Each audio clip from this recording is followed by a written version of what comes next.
Hello everybody, so here's the continuation of that video as I promised yesterday.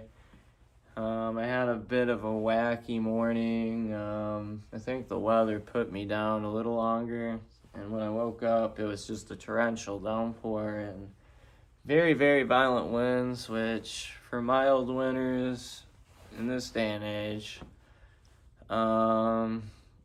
seems to be pretty consistent, I guess.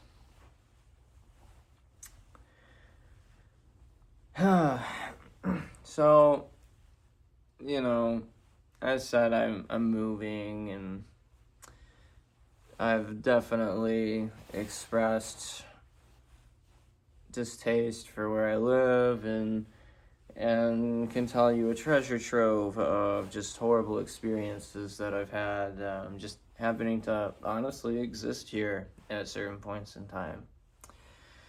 But truth of the matter is, whether it was the environment I was in, my upbringing, whatever, the circumstances I had to go through probably for the past 9 years, or maybe even a culmination of everything, but I realized that for a long time now, I've been depressed. I had a breakup that took a lot out of me, and perhaps even something larger this breakup uncovered, but for some reason, all I can really say, it's not like I'm wanting to be in this relationship anymore. It's been nearly 3 years, right? Oh, das ist mein Laundry. But I will say that I don't really experience emotions as vibrantly or passionately or whatever word you want to use to describe it. I had this emotional spectrum when I was with this person. A lot of stuff happened. I've explained in detail. And my emotions went from to, and now I have this very narrow range, and I don't know if I'm just older now. I don't know if it's just because the situations I got out of were what, but not a lot really genuinely makes me excited anymore. And that's when I realized I really need to move, because I don't care anymore.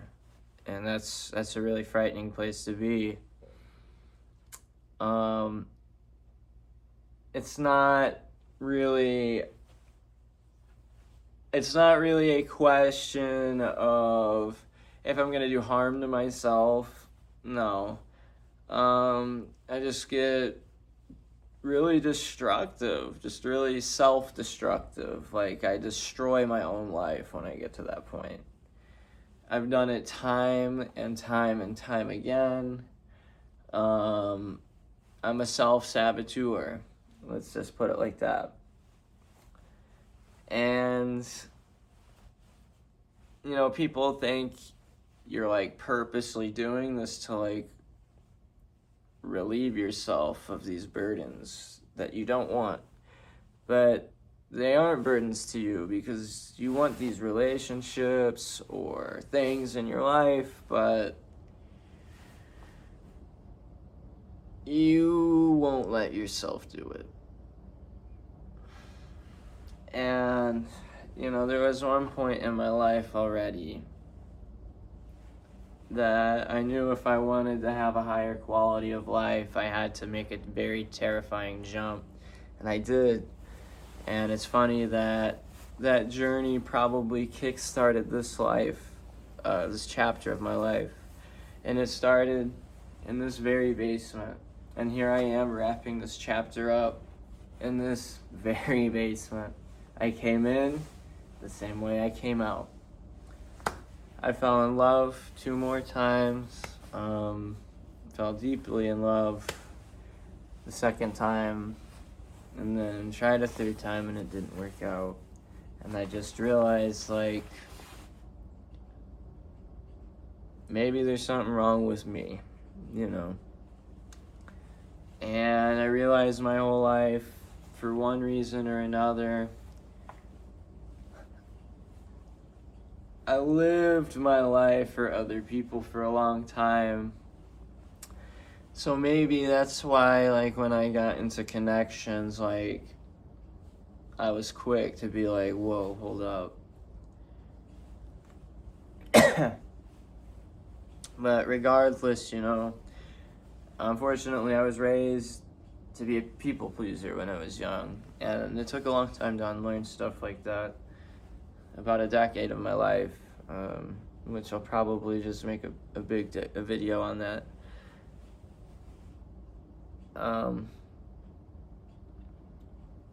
But I'm trying to be excited about things again. Like, I enjoy making music and whatnot, but I have to be honest, like, I just haven't really looked forward to anything in a long time. Like, a long time. I went through that breakup and it crushed my spirit. Then I have now issues with celiac disease and GERD. And that crushed me entirely. I mean, it pulverized what was left of me. And I had resentments for a long time. Like, the person that just kind of ditched me probably never had to deal with that. And, you know, it just sucks. Like, you can't live life like you planned. I think it really kind of fucked up my experience living there, because you can't go to the bar. Half the things there you can't drink.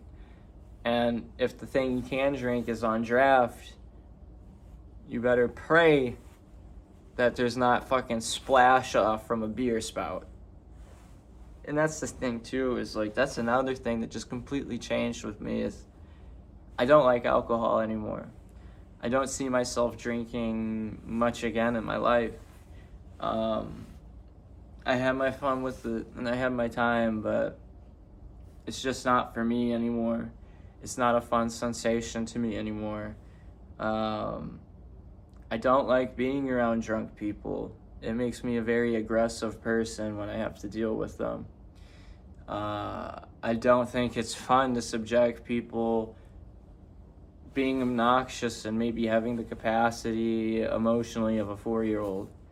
You know, it's just a disservice to everybody around you. Grow the fuck up and smoke a joint. That's my take on it. But I'm very harsh on that, because I was a very bad drinker at points in my life, you know, like blacking out, throwing up, indescribable green material. Been through it all, baby. And when those two events happen in conjunction, the health and the romance thing, because I was still in pretty much active heartbreak when that happened. That following winter was just miserable, you know. My best friend and I joke about it all the time. We call it the winter of sadness, because it really was a very pathetic time in life. And we were both going through it really bad. And I still didn't know what was going on with me, you know. So I kept glutening myself and giving myself flare-ups for my celiac disease. New Year's Eve of 2022, I was laying down on an air mattress in my old apartment's living room. And I am just in agonizing pain, indescribable pain, just muscle spasms out the ass on my abdomen. And I'm bloated, so like I don't really have like that tone definition or anything, because again, I'm flaring up. But even with all that being said, I said, man, I'm really not feeling good. And for some reason, right in front of him, you know, I pulled up my sweater to like look at my belly, and I can't remember exactly what he said, but he's like, bro, your guts or your belly's like a boiling pot. Like, you could literally see the muscle convulsions on my abdomen. And that first like 6 months with like horrible, unforgiving levels of celiac disease sucked, man. I was so scared. I had incontinence incidents, guys. I'll never forget the first time I missed the toilet. It was like the very beginning of 2023. I must have ate something that spiked the flare up. And I remember waking up at like 1:30 in the morning, knowing I had to go use the restroom. And it must have just been the pressure alone from just barely bending down to pull down my sweatpants or whatever. I went everywhere. All over the floor, all over the toilet, all over myself, and I was so overstimulated, and maybe this is a TMI moment, so skip ahead if you want, but I fell to my knees with, my underpants and my pajama pants around my ankles. And I pretty much just kind of like laid down, face down around puddles of shit with a shitty asshole crying for like 20 minutes. Because I still think I'm like dying from something. Because I haven't been able to see a medical specialist or anything yet. And so I'm thinking anything from like some type of cancer, or because I'm seeing all the vision auras from flare-ups, and I could go on and on and on with gruesome and disheartening and demoralizing stories about living with COVID, living with celiac disease and GERD in conjunction, where it literally feels like you're having a heart attack every day at its worst. And it's not a fun existence, and I don't think people realize, like, I am in a lot of pain every single day. I just can't or really want to push my body any more than I have to anymore.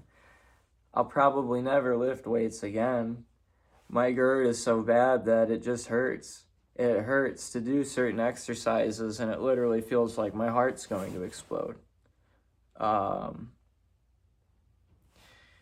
That was really more of my eating style, thinking that it was totally logical for someone my stature to eat like 3 plates of food in one sitting, loaded plates of food, and constantly burping up fucking food, But for some reason, that was normal. And I paid the price. What can I say?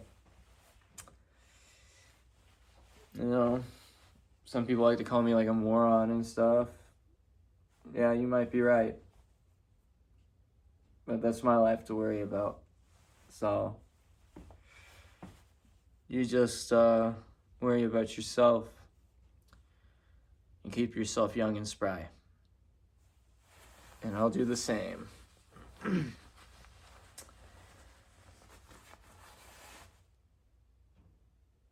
And I'm just hoping that maybe I'm moving in to a new area. And I'm just hoping that perhaps stuff will be new and refreshing again. And I feel like that's the case. And not to completely paint a grotesque picture, but it has been manageable in, let's say, colloquial times, to live with my celiac disease and GERD. It's pretty much managed now.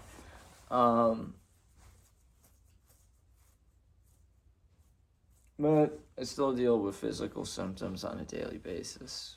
But maybe I'll be able to ignore that if I'm having a blast. But it's just time to go to a new place, move away from my past. I can't take it anymore. I just can't. And I wish I could be that person that's like, well, that was the past, but for me, I must be neurodivergent in some capacity because I seem to attach memories to physical locations no matter what. So when you date someone very passionately for 5 months and then you don't see them anymore and you live in the same city for another 2 years, you're constantly reminded that you're living there because you were seeking that out. And sure, I tried to make my own life, and I did in a capacity make my own life there in the end, but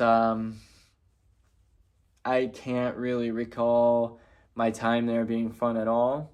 I'm proud of what I did, but as far as the day-to-day thing, it was pretty much a solitary, lonely, and sometimes very cold and snowy existence, And I needed a change because I was getting nasty because of it, and I was turning into a shitty person. And that's why I'm moving. Part 2, done.